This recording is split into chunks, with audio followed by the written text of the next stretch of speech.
मैं निभा मिश्र आप लोगों को प्रणाम करती हूँ, नमस्कार करती हूँ। अब मैं आप लोगों को सुनाने जा रही हूँ रामचरितमानस पाठ का 7वां भाग। सप्तम विश्राम होगा ये मास पारायण का, और ये हिंदी में होगा। तो शुरू करती हूँ मैं। श्री गणेशाय नमः। सीताराम लक्ष्मण हनुमान की जय। पार्वती पति महादेव की जय। बोलो हर हर हर महादेव। और ये प्रसंग है भगवान के जन्म का, कैसे वो प्रकट होते हैं।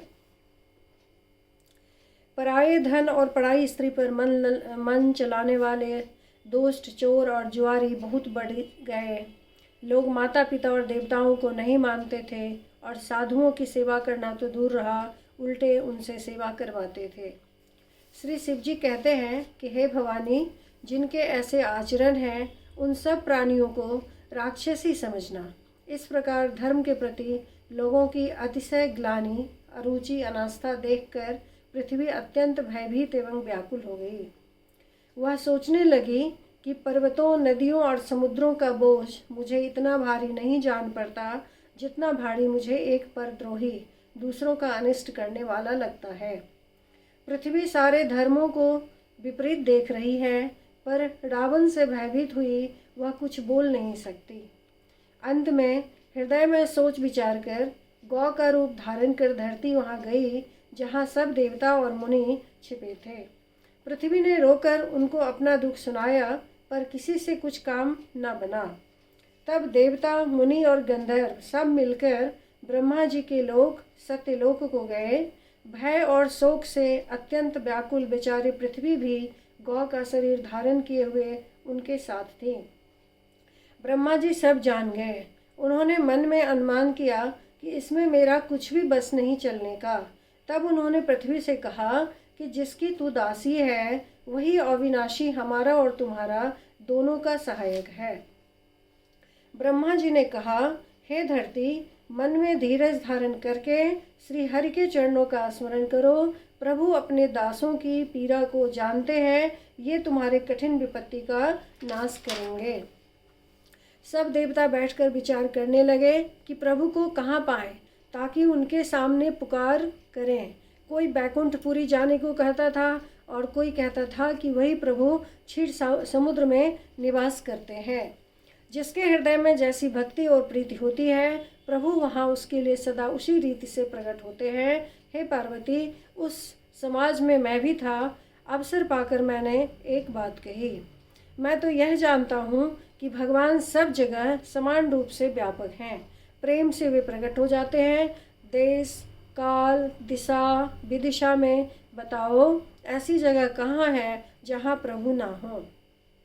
वे चराचर में होते हुए भी सबसे रहित हैं और विरक्त हैं। वे प्रेम से प्रकट होते हैं जैसे अग्नि अव्यक्त रूप से सर्वत्र व्याप्त है, परंतु जहाँ उसके लिए अरण्य मंथनादि साधन किए जाते हैं वहाँ वह प्रकट होती है। इसी प्रकार सर्वत्र व्याप्त भगवान भी प्रेम से प्रकट होते हैं। मेरी बात सबको प्रिय लगी। ब्रह्मा जी ने साधु साधु कहकर बड़ाई की। मेरी बात सुनकर ब्रह्मा जी के मन में बड़ा हर्ष हुआ। उनका तन पुलकित हो गया और नेत्रों से प्रेम के आंसू बहने लगे। तब वे धीर बुद्धि ब्रह्मा जी सावधान होकर हाथ जोड़कर स्तुति करने लगे। हे देवताओं के स्वामी, सेवकों को सुख देने वाले, शरणागत की रक्षा करने वाले भगवान, आपकी जय हो, जय हो। हे गो ब्राह्मणों का हित करने वाले, असुरों का विनाश करने वाले, समुद्र की कन्या श्री लक्ष्मी जी के प्रिय स्वामी, आपकी जय हो। हे देवता और पृथ्वी का पालन करने वाले, आपकी लीला अद्भुत है, उसका भेद कोई नहीं जानता। ऐसे जो स्वभाव से ही कृपालु और दीन दयालु हैं, वही हम पर कृपा करें। हे अविनाशी, सबके हृदय में निवास करने वाले अंतर्यामी, सर्वव्यापक, परम आनंद स्वरूप, आज्ञेय, इंद्रियों से परे, पवित्र चरित्र, माया से रहित मुकुंद, आपकी जय हो। जय हो। इस लोक और परलोक के सब भोगों से विरक्त तथा मोह से सर्वथा छूटे हुए ज्ञानी मुनि वृंद भी अत्यंत अनुरागी प्रेमी बनकर जिनका रात दिन ध्यान करते हैं और जिनके गुणों के समूह का गान करते हैं, उन सच्चिदानंद की जय हो। जिन्होंने बिना किसी दूसरे संगी अथवा सहायक के अकेले ही या स्वयं अपने को त्रिगुण स्वरूप ब्रह्मा विष्णु शिव रूप बनाकर अथवा बिना किसी उपादान कारण के अर्थात स्वयं ही सृष्टि का अभिन्न निमित्तोपादान कारण बनकर 3 प्रकार के सृष्टि उत्पन्न की, वे पापों का नाश करने वाले भगवान हमारी सुधि लें।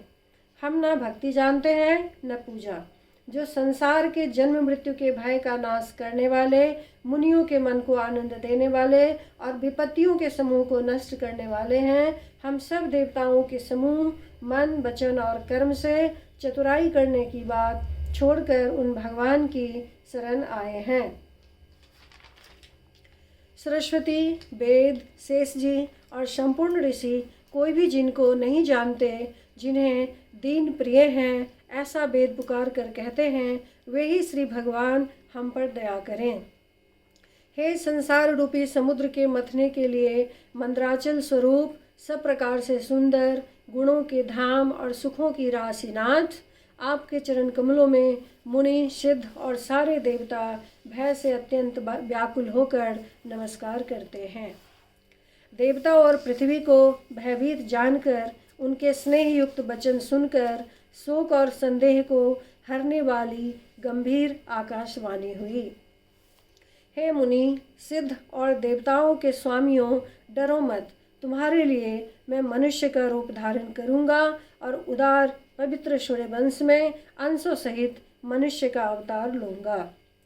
कश्यप और अदिति ने बड़ा भारी तप किया था, मैं पहले ही उनको वर दे चुका हूँ। वे ही दशरथ और कौशल्या के रूप में मनुष्यों के राजा होकर श्री अयोध्यापुरी में प्रकट हुए हैं।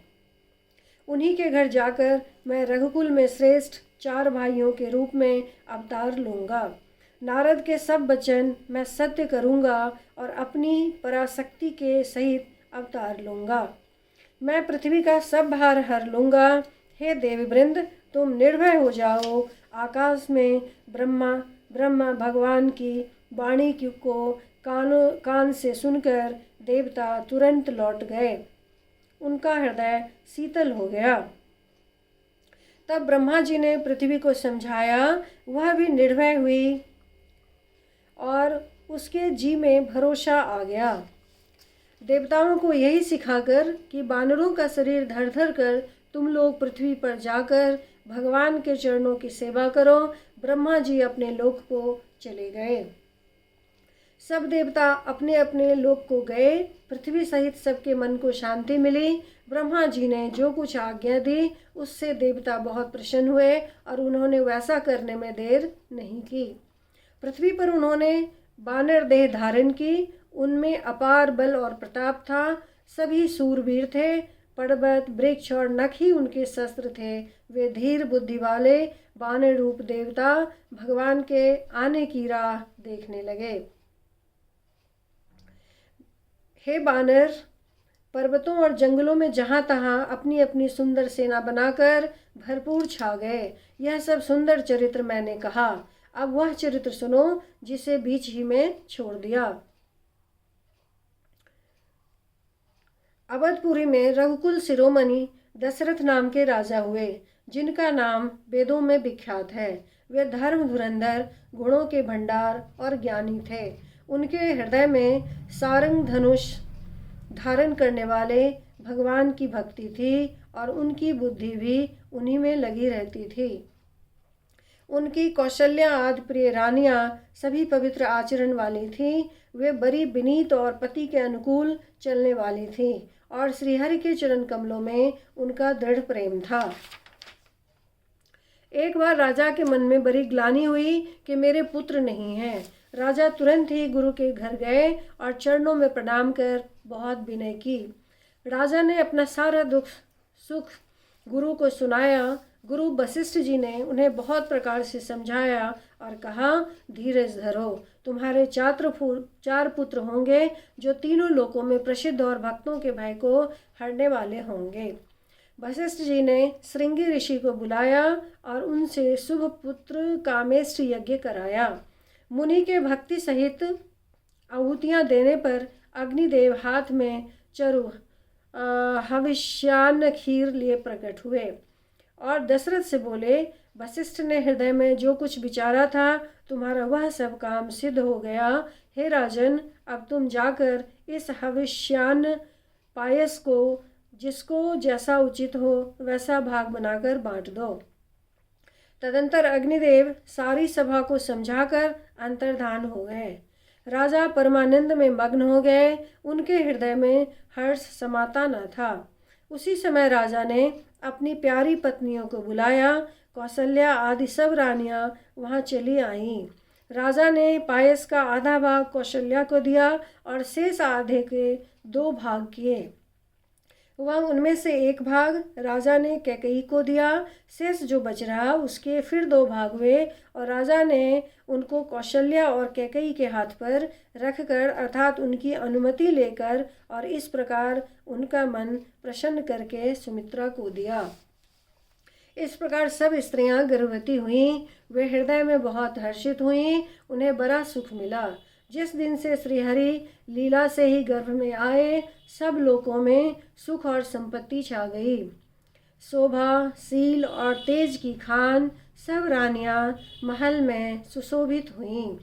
इस प्रकार कुछ समय सुखपूर्वक बीता और वह अवसर आ गया जिसमें प्रभु को प्रकट होना था।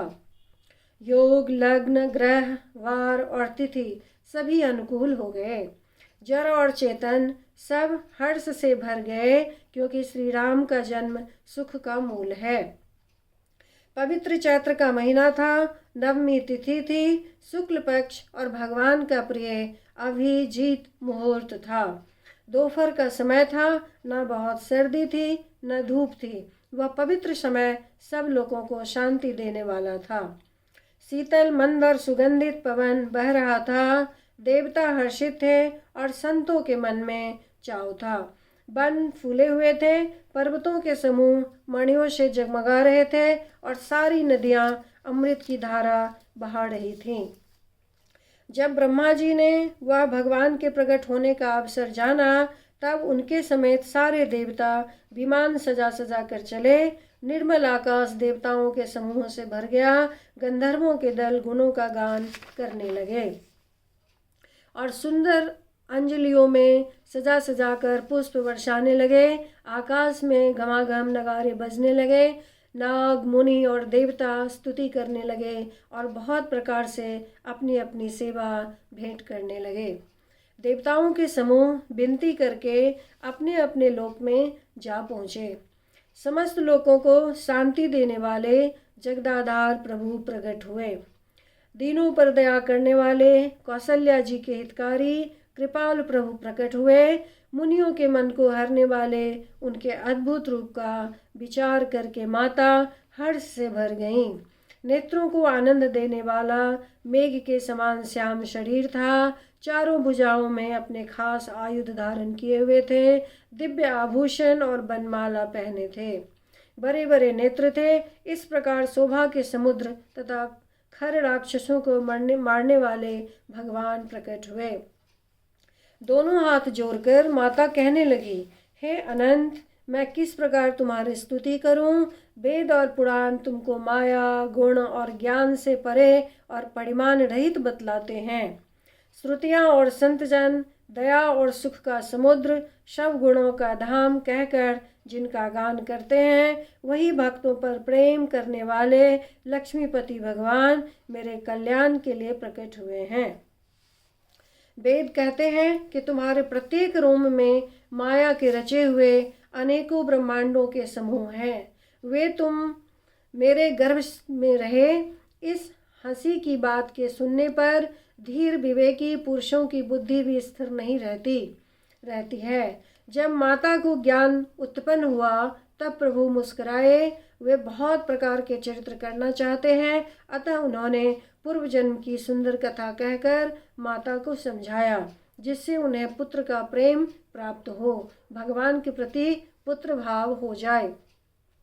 माता की वह बुद्धि बदल गई। तब वह फिर बोली, हे तात, यह रूप छोड़कर अत्यंत प्रिय बाल लीला करो, मेरे लिए यह सुख परम अनूप होगा। यह वचन सुनकर देवताओं के स्वामी सुजान भगवान ने बालक होकर रोना शुरू कर दिया। तुलसीदास जी कहते हैं, जो इस चरित्र का गान करते हैं वे श्री हरि का पद पाते हैं और फिर संसार रूपी कूप में नहीं गिरते। ब्राह्मण, गौ, देवता और संतों के लिए भगवान ने मनुष्य का अवतार लिया। वे अज्ञानमयी मलिना माया और उसके गुण शत रज तम और बाहरी तथा भीतरी इंद्रियों से परे हैं। उनका दिव्य शरीर अपनी इच्छा से ही बना है, किसी कर्म बंधन से परवश होकर त्रिगुणात्मक भौतिक पदार्थों के द्वारा नहीं। बच्चे के रोने की बहुत ही प्यारी ध्वनि सुनकर सब रानियां उतावली होकर दौड़ी चली आईं। दासियां हर्षित होकर जहां तहां दौड़ी। सारे पुरवासी आनंद में मग्न हो गए। राजा दशरथ जी पुत्र का जन्म कानों से सुनकर मानो ब्रह्मानंद में समा गए। मन में अतिशय प्रेम है, शरीर पुलकित हो गया, आनंद में अधीर हुई, बुद्धि को धीरज देकर और प्रेम में शिथिल हुए शरीर को संभालकर वे उठना चाहते हैं। जिनका नाम सुनने से ही कल्याण होता है वही प्रभु मेरे घर आए हैं, यह सोचकर राजा का मन परम आनंद से पूर्ण हो गया। उन्होंने बाजे वालों को बुलाकर कहा कि बाजा बजाओ। गुरु वशिष्ठ जी के पास बुलावा गया। वे ब्राह्मणों को साथ लिए राजद्वार पर आए। उन्होंने जाकर अनुपम बालक को देखा, जो रूप की राशि है और जिसके गुण कहने से समाप्त नहीं होते। फिर राजा ने नांदी मुख श्राद्ध करके सब जात कर्म संस्कार आदि किए और ब्राह्मणों को सोना, गौ, वस्त्र और मणियों का दान दिया। ध्वजा, पताका और तोरण से नगर छा गया। जिस प्रकार से वह सजाया गया उसका तो वर्णन ही नहीं हो सकता। आकाश से फूलों की वर्षा हो रही है। सब लोग ब्रह्मानंद में मग्न हैं। स्त्रियां झुंड की झुंड मिलकर चलीं। स्वाभाविक श्रृंगार किए ही वे उठ दौड़ी। सोने का कलश लेकर और थालों में मंगल द्रव्य भरकर गाती हुई राजद्वार में प्रवेश करती हैं। वे आरती करके निछावर करती हैं और बार बार बच्चे के चरणों पर गिरती हैं। मागध, सूत, बंदीजन और गवैये रघुकुल के स्वामी के पवित्र गुणों का गान करते हैं। राजा ने सब किसी को भरपूर दान दिया। जिसने पाया उसने भी नहीं रखा, लुटा दिया। सभी गलियों के बीच बीच में कस्तूरी, चंदन और केसर की कीच मच गई। घर घर मंगल में बधावा बजने लगा, क्योंकि शोभा के मूल भगवान प्रकट हुए हैं। नगर के स्त्री पुरुष के झुंड जहां तहां आनंद मग्न हो रहे हैं। कैकेयी और सुमित्रा इन दोनों ने भी सुंदर पुत्रों को जन्म दिया। उस सुख संपत्ति, समय और समाज का वर्णन सरस्वती और सर्पों के राजा शेष जी भी नहीं कर सकते। अवधपुरी इस प्रकार सुशोभित हो रही है मानो रात्रि प्रभु से मिलने आई हो और सूर्य को देखकर मानो मन में सकचा गई हो, परंतु फिर भी मन में विचार कर वह मानो संध्या बनकर रह गई हो। अगर की धूप का बहुत सा धुआं मानो संध्या का अंधकार है और जो अबीर उड़ रहा है वह उसकी ललाई है। महलों में जो मणियों के समूह हैं वे मानो तारागण हैं। राजमहल का जो कलश है वही मानो श्रेष्ठ चंद्रमा है। राजभवन में जो अति कोमल बानी से वेद ध्वनि हो रही है वही मानो समय से सनी हुई पक्षियों की चहचहाट है। यह कौतुक देखकर सूर्य भी अपनी चाल भूल गए। 1 महीना उन्होंने जाता हुआ न जाना, अर्थात उन्हें 1 महीना वहीं बीत गया। महीने भर का दिन हो गया।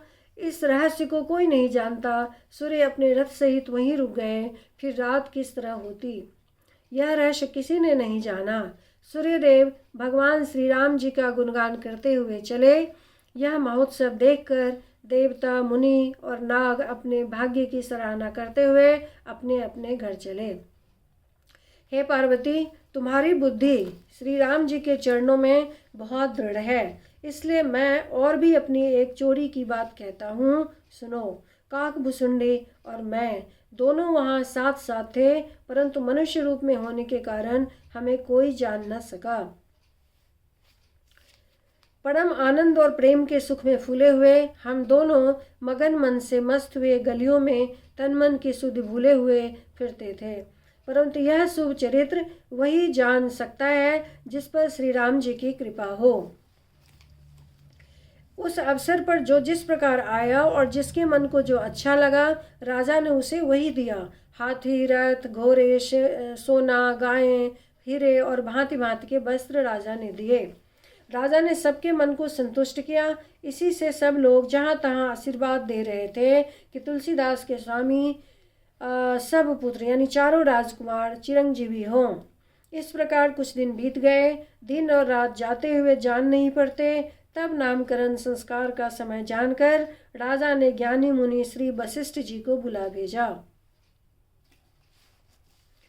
मुनि की पूजा करके राजा ने कहा, हे मुनि, आपने मन में जो विचार रखे हों वे नाम रखिए। मुनि ने कहा, हे राजन, इनके अनेक अनुपम नाम हैं, फिर भी मैं अपनी बुद्धि के अनुसार कहूँगा। ये जो आनंद के समुद्र और सुख की राशि हैं, जिस आनंद सिंधु के एक कण से तीनों लोग सुखी होते हैं, उन आपके सबसे बड़े पुत्र का नाम राम है, जो सुख का भवन और संपूर्ण लोगों को शांति देने वाला है। जो संसार का भरण पोषण करते हैं, उन आपके दूसरे पुत्र का नाम भरत होगा, जिनके स्मरण मात्र से ही शत्रु का नाश होता है। उनको वेदों में प्रसिद्ध शत्रुघ्न नाम है। जो शुभ लक्षणों के धाम श्री राम जी के प्यारे और सारे जगत के आधार हैं, गुरु वशिष्ठ जी ने उनका लक्ष्मण ऐसा श्रेष्ठ नाम रखा। गुरु जी ने हृदय में विचार कर ये नाम रखे और कहा, हे राजन, तुम्हारे चारों पुत्र वेद के तत्व साक्षात परात्पर भगवान हैं, जो मुनियों के धन, भक्तों के सर्वस्व और शिव जी के प्राण हैं। उन्होंने इस समय तुम लोगों के प्रेम बस बाल लीला के रस में सुख माना है। बचपन से ही श्री रामचंद्र जी को अपना परम हितैषी स्वामी जानकर लक्ष्मण जी ने उनके चरणों में प्रीति जोड़ ली। भरत और शत्रुघ्न दोनों भाइयों में स्वामी और सेवक की जिस प्रीति का प्रशंसा है, वैसी प्रीति हो गई।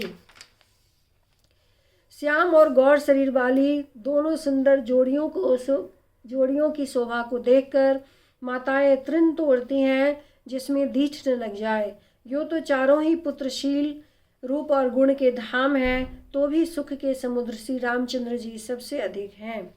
उनके हृदय में कृपा रूपी चंद्रमा प्रकाशित है। उनकी मन को हरने वाली हंसी उस कृपा रूपी चंद्रमा की किरणों को सूचित करती है। कभी गोद में लेकर और कभी उत्तम पालने में लिटाकर माता प्यारे लल्ला कहकर दुलार करती है। जो सर्वव्यापक, निरंजन, निर्गुण, विनोद रहित और अजन्मा ब्रह्म है, वही प्रेम और भक्ति के बस कौशल्या जी की गोद में खेल रहे हैं।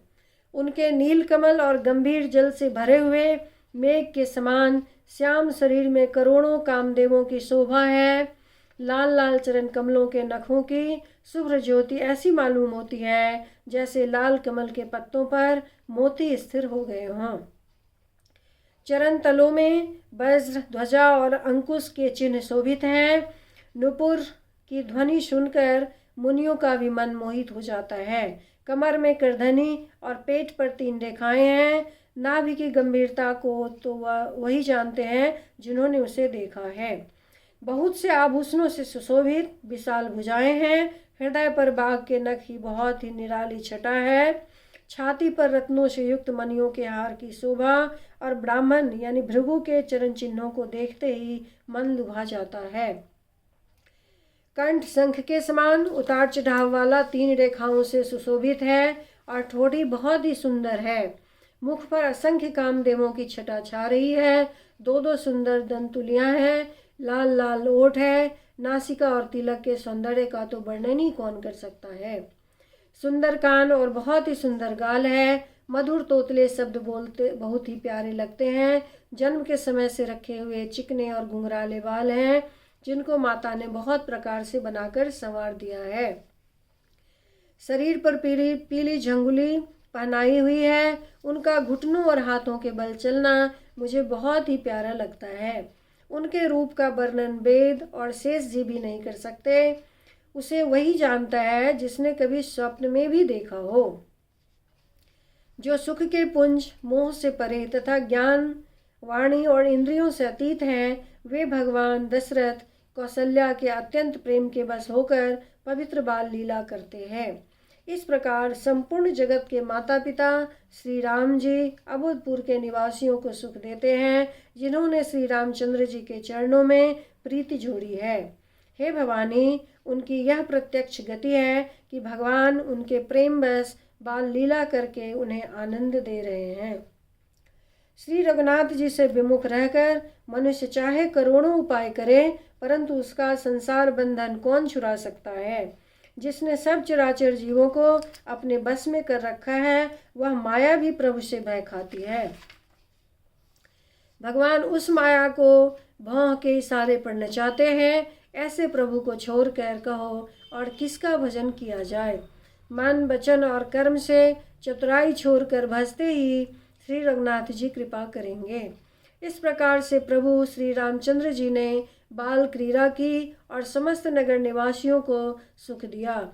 कौशल्या जी कभी उन्हें गोद में लेकर हिलाती डुलाती और कभी पालने में लिटाकर झुलाती थीं। प्रेम में मग्न कौशल्या जी रात और दिन का बीतना नहीं जानती थीं। पुत्र के स्नेहवश माता उनके बाल चरित्रों का गान किया करती। एक बार माता ने श्री रामचंद्र जी को स्नान कराया और श्रृंगार करके पालने पर पौधा दिया। फिर अपने कुल के इष्टदेव भगवान की पूजा के लिए स्नान किया। पूजा करके नैवेद्य चढ़ाया और स्वयं वहाँ गईं जहाँ रसोई बनाई गई थी। फिर माता वहीं पूजा के स्थान में लौट आई और वहाँ आने पर पुत्र को इष्टदेव भगवान के लिए चढ़ाए हुए नैवेद्य का भोजन करते देखा। माता भयभीत होकर पालने में सोया था, यहाँ किसने लाकर बैठा दिया। इस बात से डरकर पुत्र के पास गई तो वहाँ बालक को सोया हुआ देखा। फिर पूजा स्थान में लौटकर देखा कि वही पुत्र वहाँ भोजन कर रहा है। उनके हृदय में कंपन होने लगा और मन को धीरज नहीं होता। वह सोचने लगी कि यहाँ और वहाँ मैंने 2 बालक देखे, यह मेरी बुद्धि का भ्रम है या और कोई विशेष कारण है। प्रभु श्री रामचंद्र जी ने माता को घबराई हुई देखकर मधुर मुस्कान से हंस दिए। फिर उन्होंने माता को अपना अखंड अद्भुत रूप दिखलाया, जिसके एक एक रोम में करोड़ों ब्रह्मांड लगे हुए हैं। अगणित सूर्य, चंद्रमा, शिव, ब्रह्मा, बहुत से पर्वत, नदियाँ, समुद्र, पृथ्वी, वन, काल, कर्म, गुण, गान और ज्ञान और स्वभाव देखे और वे पदार्थ भी देखे जो कभी सुने भी ना थे। सब प्रकार से बलवती माया को देखा कि वह भगवान के सामने अत्यंत भयभीत हाथ जोड़े खड़ी हैं। जीव को देखा जिसे वह माया नचाती है और फिर भक्ति को देखा जो उस जीव को माया से छुड़ा देती है। माता का शरीर पुलकित हो गया, मुख से वचन नहीं निकलता। तब आंखें मूंद कर उसने श्री रामचंद्र जी के चरणों में सिर नवाया। माता को आश्चर्यचकित देखकर खर के शत्रु श्री राम जी फिर बाल रूप हो गए। माता से स्तुति भी नहीं की जाती। वह डर गई कि मैंने जगत पिता परमात्मा को पुत्र करके जाना। श्री हरि ने माता को बहुत प्रकार से समझाया और कहा, हे माता सुनो, यह बात कहीं पर कहना नहीं। कौशल्या जी बार बार हाथ जोड़कर विनय करती हैं कि हे प्रभु, मुझे आपकी माया अब कभी न व्यापे। भगवान ने बहुत प्रकार से बाल लीलाएं की और अपने सेवकों को अत्यंत आनंद दिया। कुछ समय बीतने पर चारों भाई बड़े होकर कुटुंबियों को सुख देने वाले हुए। तब गुरुजी ने जाकर चूरा कर्म संस्कार किया। ब्रह्मणों ने फिर बहुत सी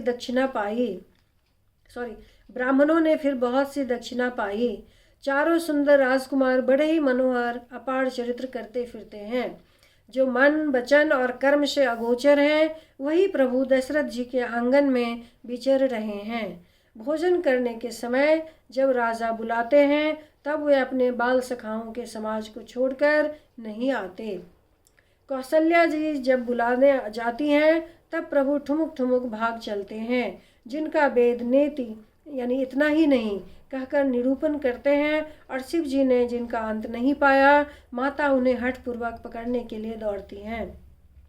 वे शरीर में धूल लपेटे हुए आए और राजा ने हंसकर उन्हें गोद में बैठा लिया। भोजन करते हैं पर चित्त चंचल है। अवसर पाकर मुंह में दही भात लपटाए किलकारी मारते हुए इधर उधर भाग चले। श्री रामचंद्र जी की बहुत ही सरल, भोली और सुंदर मनभावनी बाल लीलाओं का सरस्वती, शेष जी, शिव जी और वेदों ने गान किया है। जिनका मन इन लीलाओं में अनुरक्त नहीं हुआ, विधाता ने उन मनुष्यों को वांछित कर दिया। ज्यों ही सब भाई कुमारावस्था के हुए, त्यों ही गुरु, पिता और माता ने उनका यज्ञोपवीत संस्कार कर दिया। श्री रघुनाथ जी भाइयों सहित गुरु के घर में विद्या पढ़ने गए और थोड़े ही समय में उनको सब विद्याएं आ गईं। चारों वेद जिनके स्वाभाविक श्वास है, वे भगवान पढ़े, यह बड़ा कौतुक है। चारों भाई विद्या, विनय, गुण और शील में बड़े निपुण हैं और सब राजाओं की लीलाओं के ही खेल खेलते हैं। हाथ में बाण और धनुष बहुत ही शोभा देते हैं। रूप देखते ही चराचर मोहित हो जाते हैं। वे सब भाई जिन गलियों में खेलते हुए निकलते हैं, उन गलियों के सभी स्त्री पुरुष उनको देखकर स्नेह से शिथिल हो जाते हैं अथवा ठिठक कर रह जाते हैं। कौशलपुर के रहने वाले स्त्री, पुरुष, बूढ़े और बालक सभी को कृपाल श्री रामचंद्र जी प्राणों से भी बढ़कर प्रिय लगते हैं। श्री रामचंद्र जी भाइयों और इष्ट मित्रों को बुलाकर साथ ले लेते हैं और नित्य वन में जाकर शिकार खेलते हैं। मन में पवित्र समझकर मृगों को मारते हैं और प्रतिदिन लाकर राजा दशरथ जी को दिखलाते हैं। जो मृग श्री राम जी के बाण से मारे जाते थे, वे शरीर छोड़कर देवलोक को चले जाते थे। श्री रामचंद्र जी अपने छोटे भाइयों और सखाओं के साथ भोजन करते हैं और माता पिता की आज्ञा का पालन करते हैं। जिस प्रकार नगर के लोग सुखी हों, कृपा निधान श्री रामचंद्र जी वही संयोग करते हैं। वे मन लगाकर वेद पुराण सुनते हैं और फिर स्वयं छोटे भाइयों को समझाकर कहते हैं। श्री रघुनाथ जी प्रातःकाल उठकर माता पिता और गुरु को मस्तक नवाते हैं और आज्ञा लेकर नगर का काम करते हैं। उनके चरित्र देख देख कर राजा मन में बड़े हर्षित होते हैं। जो व्यापक, अकल, इच्छा रहित, अजन्मा और निर्गुण है तथा जिनका न नाम है न रूप, वही भगवान भक्तों के लिए नाना प्रकार के अनुपम अलौकिक चरित्र करते हैं। यह सब चरित्र मैंने गाकर कहा। अब आगे की कथा मन लगाकर सुनो। ज्ञानी महामुनि विश्वामित्र जी ने वन में शुभ आश्रम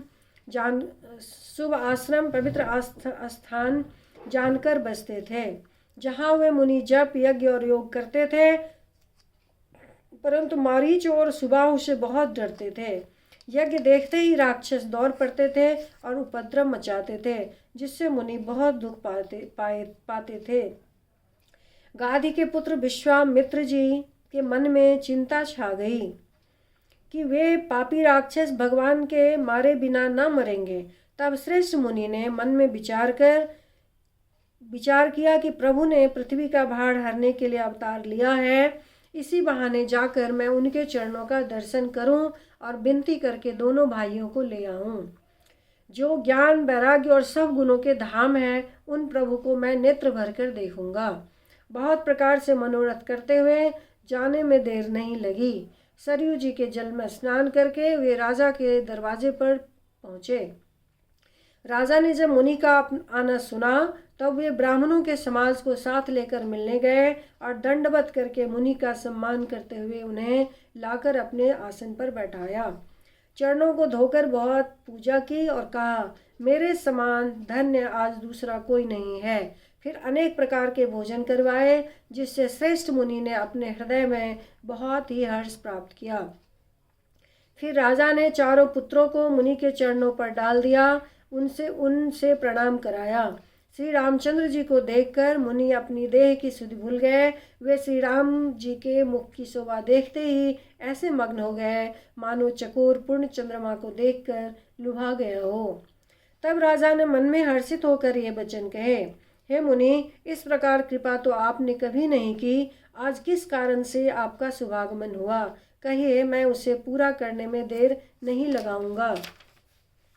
मुनि ने कहा, हे राजन, राक्षसों के समूह मुझे बहुत सताते हैं, इसलिए मैं तुमसे कुछ मांगने आया हूँ। छोटे भाई सहित श्री रघुनाथ जी को मुझे दो। राक्षसों के मारे जाने पर मैं सनाथ यानी सुरक्षित हो जाऊंगा। हे राजन, प्रसन्न मन से इनको दो। मोह और अज्ञान को छोड़ दो। हे स्वामी, इससे तुमको धर्म और श्रेयस की प्राप्ति होगी और इनका परम कल्याण होगा। इस अत्यंत अप्रिय वाणी को सुनकर राजा का हृदय कांप उठा और उनके मुख की कांति फीकी पड़ गई। उन्होंने कहा, हे ब्राह्मण, मैंने चौथेपन में 4 पुत्र पाए हैं, आपने विचार कर बात नहीं कही। हे मुनि, आप पृथ्वी, गौ, धन और खजाना मांग लीजिए, मैं आज बड़े हर्ष के साथ अपना सर्वस्व दे दूंगा। देह और प्राण से अधिक प्यारा कुछ भी नहीं होता, मैं उसे भी एक पल में दे दूंगा। सभी पुत्र मुझे प्राण के समान प्यारे हैं, उनमें भी हे प्रभु, राम को तो किसी प्रकार भी देते नहीं बनता। कहाँ अत्यंत डरावने और क्रूर राक्षस और कहाँ परम किशोर अवस्था के बिल्कुल सुकुमार मेरे सुंदर पुत्र।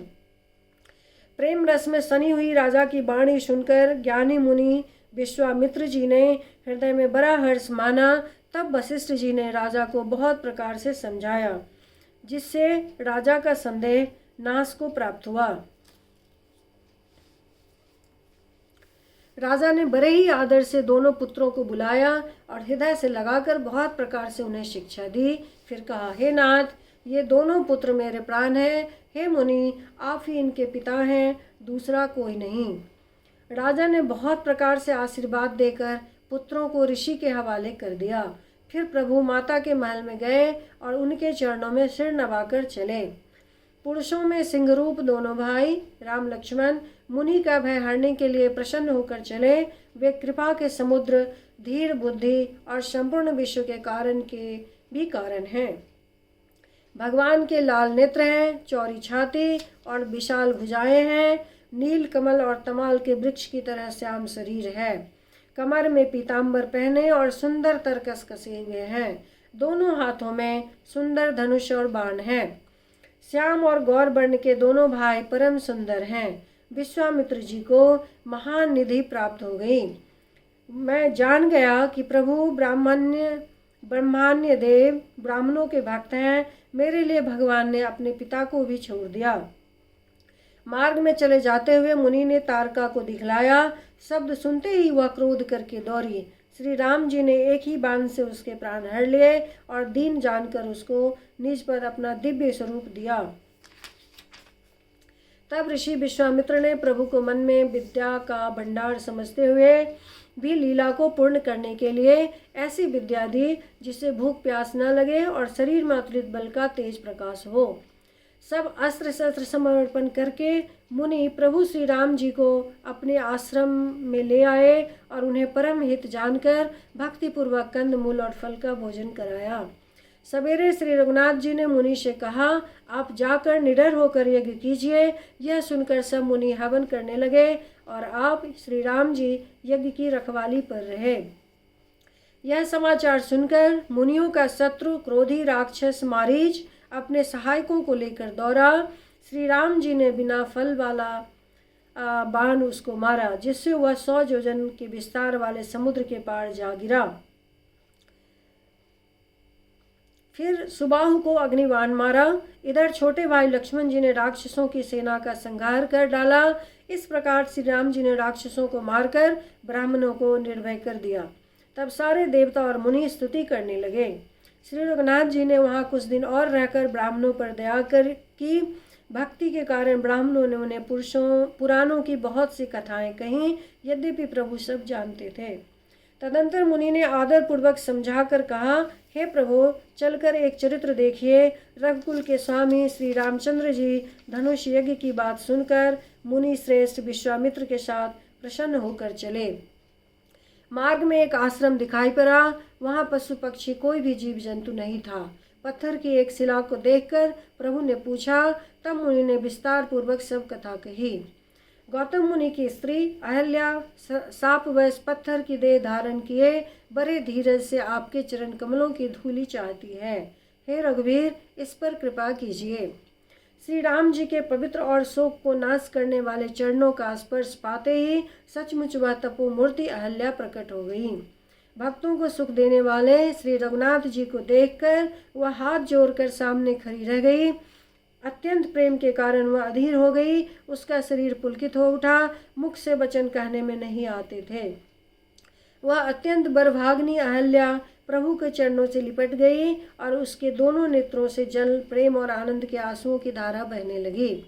फिर उसने मन में धीरज धरकर प्रभु को पहचाना और श्री रघुनाथ जी की कृपा से भक्ति प्राप्त की। तब अत्यंत निर्मल वाणी से उसने इस प्रकार स्तुति आरंभ की। हे ज्ञान से जानने योग्य श्री रघुनाथ जी, आपकी जय हो। मैं सहज ही अपवित्र स्त्री हूँ और हे प्रभु, आप जगत को पवित्र करने वाले, भक्तों को सुख देने वाले और रावण के शत्रु हैं। हे कमल नयन, हे संसार के भय से छुड़ाने वाले, मैं आपकी शरण आई हूँ। रक्षा कीजिए, रक्षा कीजिए। मुनि ने जो मुझे श्राप दिया सो बहुत ही अच्छा किया। मैं उसे अत्यंत अनुग्रह मानती हूँ कि जिसके कारण मैंने संसार से छुड़ाने वाले श्रीहरि को नेत्र भरकर देखा।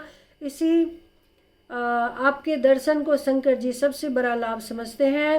हे प्रभु, मैं बुद्धि की बड़ी भोली हूँ। मेरी एक विनती है, हे नाथ, मैं और कोई वर नहीं मांगती, केवल यही चाहती हूँ कि मेरा मन रूपी भौरा आपके चरण कमल की रज के प्रेम रूपी रस का सदा पान करता रहे।